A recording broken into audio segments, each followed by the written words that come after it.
Oi gente, paz, tudo bem? Deus abençoe sua vida em nome de Jesus. Para quem não me conhece, eu sou o pastor Rogério Cardoso, filho do saudoso pastor Sebastião Cardoso e sobrinho do João Cardoso. E aí depois você vai entender o porquê da menção feita ao pastor João Cardoso, meu tio. Eu estou gravando esse vídeo aqui hoje e eu queria alguns minutinhos da sua atenção para aquilo que eu vou dizer. Pode ser que você já tenha a sua opinião formada e você não concorde com a minha, o que é um direito seu, assim como também é um direito meu de expressar a minha opinião. E pode ser que você também concorde com aquilo que eu vou falar. Eu acredito que vai haver algumas controvérsias quanto ao que eu vou dizer. Algumas pessoas com certeza irão criticar a minha atitude, mas a gente não pode deixar de falar, a gente não pode omitir por conta de haver pessoas com opinião contrária. Até porque na nossa vida sempre vai existir pessoas com outra opinião. Isso se chama democracia. Ouvi uma pregação uma certa vez que dizia que com tudo que se faça, ainda assim é impossível agradar a todos. Então a gente sabe que a nossa opinião, a nossa colocação, a nossa posição não agrada a todo mundo. Mas isso não quer dizer que a gente tenha que se calar diante das discordâncias. Então vamos lá. Eu queria deixar para você hoje, para sua meditação, uma passagem maravilhosa da Bíblia que está em Filipenses capítulo 1, verso 20, carta de Paulo, do apóstolo Paulo aos Filipenses, que diz assim: segundo a minha intensa expectação e esperança de que em nada serei confundido, antes, com toda a confiança, Cristo será, tanto agora como sempre, engrandecido no meu corpo, seja pela vida, seja pela morte. Porque para mim o viver é Cristo e o morrer é ganho. A gente vem passando por um problema, na verdade mundial, de epidemia, essa epidemia do coronavírus, aonde hoje, com um pouco mais de clareza, a gente para refletir um pouquinho e a gente começa aí a fazer algumas observações quanto a alguns procedimentos. E aí procedimentos estes da ciência, procedimento do governo e procedimento nosso como cristãos e nosso como igreja. E eu venho me perguntando e venho fazendo essa colocação para alguns amigos, para algumas pessoas, dizendo o seguinte: a igreja, ela tem, de uma forma muito errada, se colocado numa postura que não deveria. Na minha opinião, uma postura de recolhimento, uma postura de se calar diante de algo que vem acontecendo e da igreja não tomar atitude. Mas são os governantes que estão proibindo, são os governantes que estão fazendo com que a igreja cale, e aí a gente tem todo um pretexto, uma desculpa para se calar e para se conter. Isso, na verdade, não é somente por parte dos governantes, mas às vezes também é por nossa parte. É a gente que, diante do temor, diante do medo, a gente tira aí a nossa responsabilidade e coloca ela sobre os ombros do governo, dizendo que foi uma imposição e por conta dessa imposição nós nos recolhemos. Eu tive pensando e analisando, e eu queria que você pensasse comigo também, de que a igreja, ela está vivendo um momento, uma oportunidade, onde ela deveria com mais clareza se expor, se expressar e fazer o seu verdadeiro papel como igreja, e não se omitir, se calar e se esconder como muitos estão fazendo. A gente está vendo igrejas fechadas, a gente está vendo o término de muitos trabalhos que estavam sendo feitos e que simplesmente pararam e estão à deriva, e muitos deles vão falir. Igrejas, quando passar essa pandemia, ao fechar, ao ser liberadas, igrejas não vão abrir porque é aluguel, e aí já não tem mais capital para poder estar funcionando. Igrejas que tinham um grupo de membros e de participantes muito grande, que quando passar essa epidemia já não vai ter essas pessoas para congregar, e pessoas que vão perder aí a sua confiança na pessoa da igreja, na direção da igreja, e na pessoa dos seus pastores. A igreja vive um momento em que deveria estar mais ativa. A igreja não deveria ser tão passiva quanto está sendo e quanto foi. Acredito que a igreja, com isso, tenha pecado e muito, em ter se omitido, em ter se calado, em ter se escondido e ter feito aí aquilo que foi mandado fazer. Não houve uma manobra, não houve aí uma elaboração de um plano de emergência, de uma ação, de uma atividade em conjunto por parte da igreja com os seus membros, com os seus, para o encarar dessa pandemia, desse problema que tem acontecido. A gente simplesmente fechou as portas, nos calamos e nos omitimos diante de tudo que vem acontecendo. E a minha pergunta é: onde é que ficam os sermões, onde é que ficam as pregações, onde é que ficam as garantias que nós dávamos para as pessoas em alto e bom tom, dizendo o seguinte: nós somos de Cristo e conosco está Cristo e Ele é a nossa garantia. A garantia de cura, a garantia de salvação e a garantia de uma vida eterna. Aquilo que a gente pregava, que Deus cura, Deus salva, Deus liberta, pessoas que estavam precisando de cura, de salvação e de libertação, simplesmente ficaram à míngua. Aquilo que a gente dizia não temer, que nós não tememos a morte porque nós temos uma garantia que é o céu, que é a nossa morada, parece que nós começamos a temer aquilo. E aí a gente se vê diante de um monte de evangélicos que prega tanto o céu e que parece que está morrendo de medo de ir para lá. Essa é a realidade. E aí a gente se escondeu por trás dessa pandemia, por trás desse problema. A gente já não cultua, a gente já não adora, a gente já não se une, a gente já não se junta mais com os irmãos. A ponto de a gente deixar irmãos nossos à míngua, abandonados, com medo do risco de ser contaminado por ele diante desse grande problema. E onde está o nosso amor? A Bíblia diz assim, em alto e bom tom, bem claro, em Romanos 13:8. A ninguém devais alguma coisa a não ser o amor com que vos ameis uns aos outros. E nós, como igreja, estamos sendo omissos.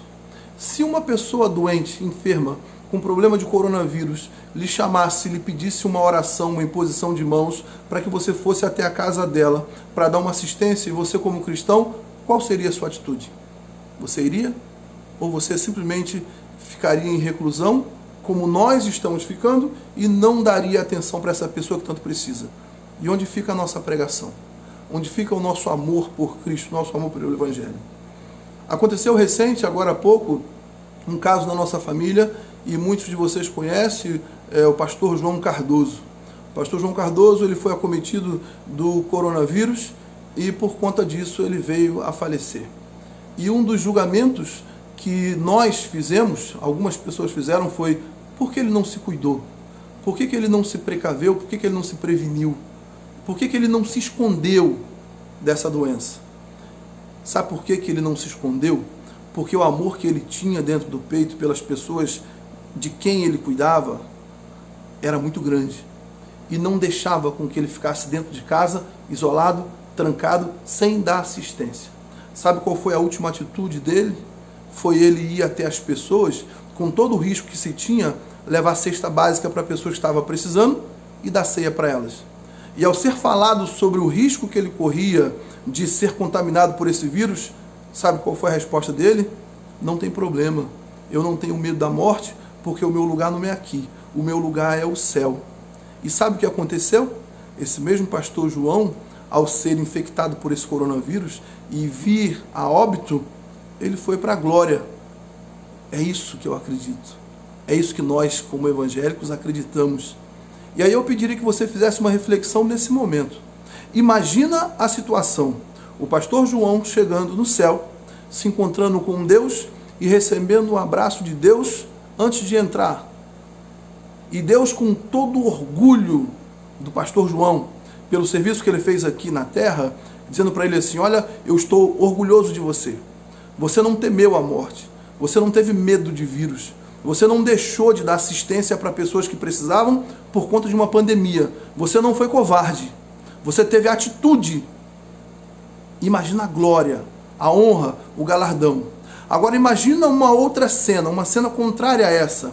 Uma cena minha, por exemplo, de me acovardar diante desses problemas que vem acontecendo e não dar assistência aos meus irmãos, não comunhar com os meus irmãos, não participar de comunhão com os meus irmãos, com aqueles que precisam de mim, não evangelizar por conta do medo, e na minha reclusão, ainda assim eu vir a ser acometido por esse coronavírus ou por esse problema e virar óbito. Imagina a minha cara ao chegar no céu, me encontrar com Deus, e eu imagino Deus perguntando para mim assim, ué, não adiantou o seu recurso natural que você tinha de se esconder, de ficar em reclusão? Ainda assim você pegou e você veio para cá? Já imaginou isso?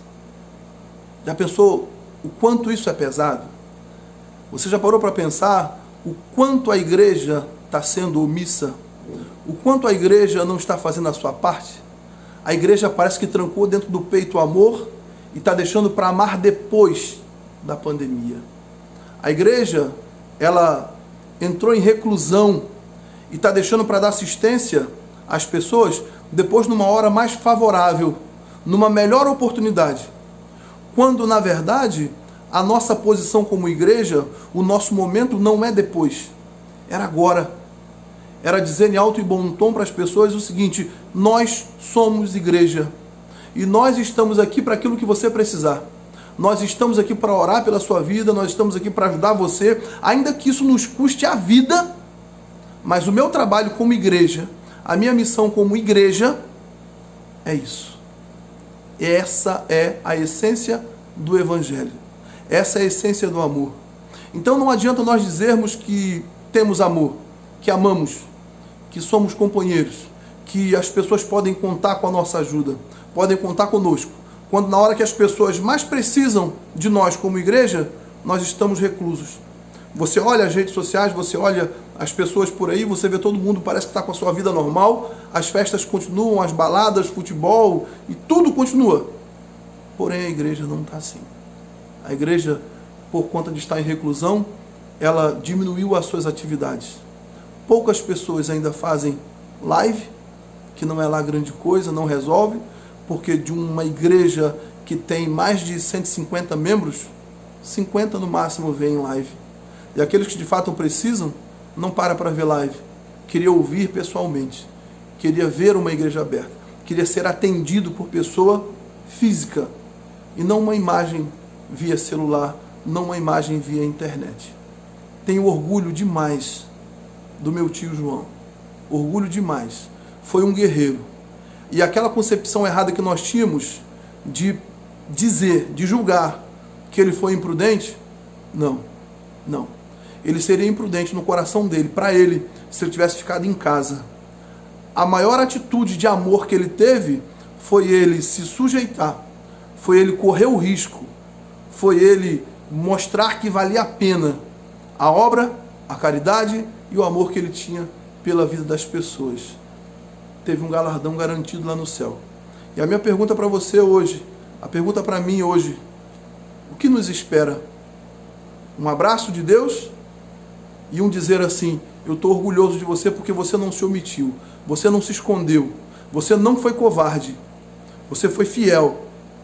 Ou você chegou aqui, não teve jeito, os recursos humanos que você tentou fazer não deram conta, mas você está aqui.